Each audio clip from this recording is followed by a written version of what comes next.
ఇది ప్రకాశవంతమైన మరియు శాంతమైన ఉదయం. ఆర్య నిద్రలేచింది. బ్రేక్ఫాస్ట్ వాసన వస్తోంది. ఆర్య వంటగదిలోకి వెళ్ళింది. అమ్మ బ్రేక్ఫాస్ట్ వండుతోంది. అమ్మ అలసిపోయినట్లు కనిపిస్తోంది అని ఆర్య గమనించింది. ఆర్య క్షణం ఆలోచించి, ఈ రోజు అమ్మకు నేను సహాయం చేస్తాను అని తనలో తానే గర్వంగా అనుకుంది. ఆర్య పాత్రలు కడగడంలో సహాయపడింది. అయితే నీళ్లు చల్లుతూ సరదాగా చేసింది. ఆమె బట్టలు మడవడంలో కూడా సహాయపడింది. అమ్మ చిరునవ్వుతో చూసింది. ఆర్య ఊడ్చిన తర్వాత అది పర్ఫెక్ట్ కాకపోయినా నేల కొంచెం శుభ్రం అయ్యింది. పని పూర్తి చేసిన తరువాత అమ్మ ఆర్యను గట్టిగా హత్తుకుంది. నువ్వు నా చిన్న హీరోవి అని ఆమె మృదువుగా చెప్పింది. ఈ కథలోని నీతి ఏమిటంటే ఇంటి పనుల్లో సహాయపడటం చిన్న విషయం అనిపించినా అది ప్రేమను, ఐక్యతను పెంచుతుంది.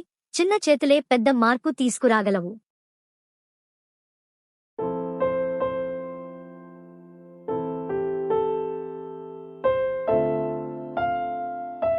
ఆర్య మరియు ఆమె తల్లి సూర్యకాంతిని ఆస్వాదిస్తూ నడకకి బయలుదేరారు. ఆర్య ఫుట్పాత్ దగ్గర ఒక పెద్దమ్మ అలసినట్లుగా నిలబడి ఉన్నారని గమనించింది. అమ్మా, ఆమెకి సహాయం అవసరమైలా ఉంది అని ఆర్య చెప్పింది. అమ్మ నవ్వుతూ, మనం ఆమెకి సహాయం చేద్దాం అని అంది. అమ్మా, మేము మీకు సహాయం చేయవచ్చా అని ఆర్య పెద్దమ్మని అడిగింది. నేను రోడ్డును దాటాలని చూస్తున్నాను అని పెద్దమ్మ నవ్వుతూ అంది. ఆర్య మరియు ఆమె తల్లి ఆమెను జాగ్రత్తగా పట్టుకుని నెమ్మదిగా రోడ్డుకు అవతలకి తీసుకెళ్లారు. పెద్దమ్మ సంతోషంగా నవ్వుతూ ధన్యవాదాలు అని చెప్పింది. ఆర్య హృదయం ఆనందంతో నిండిపోయి, ఇలాంటివారికి ప్రతిరోజూ సహాయం చేయాలి అనిపిస్తోంది అని అమ్మతో చెప్పింది.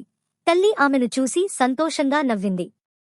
ఈ కథ నుంచి మనం నేర్చుకోవాల్సిన విషయం ఏంటంటే, దయకి ప్రత్యేక కారణం అవసరం ఉండదు, ఒక మానసిక శ్రద్ధగల హృదయం చాలు.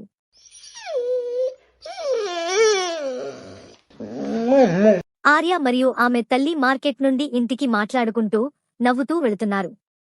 ఆర్య ఒక పెట్టెలో నుంచి మృదువైన అరుపు శబ్దం విని అనుకోకుండా ఆగిపోయింది. అక్కడ ఒక పెట్టెలో చిన్న, అందమైన కుక్క ఉంది. మొదట అది భయపడి పారిపోయింది. ఆర్య కళ్లలో దయ చూపించి, అమ్మా, ఇది తప్పిపోయినట్లు ఉంది, మనం దీనికి సహాయం చేయగలమా అని మృదువుగా అడిగింది. ఆర్య కుక్కకు ఒక రొట్టె ముక్క ఇచ్చి మృదువుగా కుక్కతో మాట్లాడింది. కుక్క తన తోక నెమ్మదిగా కదిలించి ఆడటం మొదలెట్టింది. ఆర్యకు చాలా ఆనందం కలిగింది. అమ్మ జంతు ఆశ్రయ కేంద్రాన్ని ఫోన్ చేసి కుక్కకు అవసరమైన సంరక్షణ అందించాలని కోరింది. ఆర్య కుక్క పక్కన కూర్చుంది. కుక్కను తీసుకువెళ్లేందుకు ఆశ్రయ కేంద్ర వాహనం వచ్చింది. ఆర్య కుక్కతో బై చెప్పింది. ఆర్యకు గర్వంగా అనిపించింది. ఎవరికైనా, ఈవెన్ ఒక మృదువైన స్నేహితునికైనా సహాయం చేయడం సరైన పని అని. కథ యొక్క నీతి: దయ అనేది ప్రతి హృదయం అర్థం చేసుకునే భాష. మా వీడియోను చూసినందుకు ధన్యవాదాలు. మరిన్ని వీడియోల కోసం లైక్, షేర్ చేసి సబ్స్క్రైబ్ చేయండి.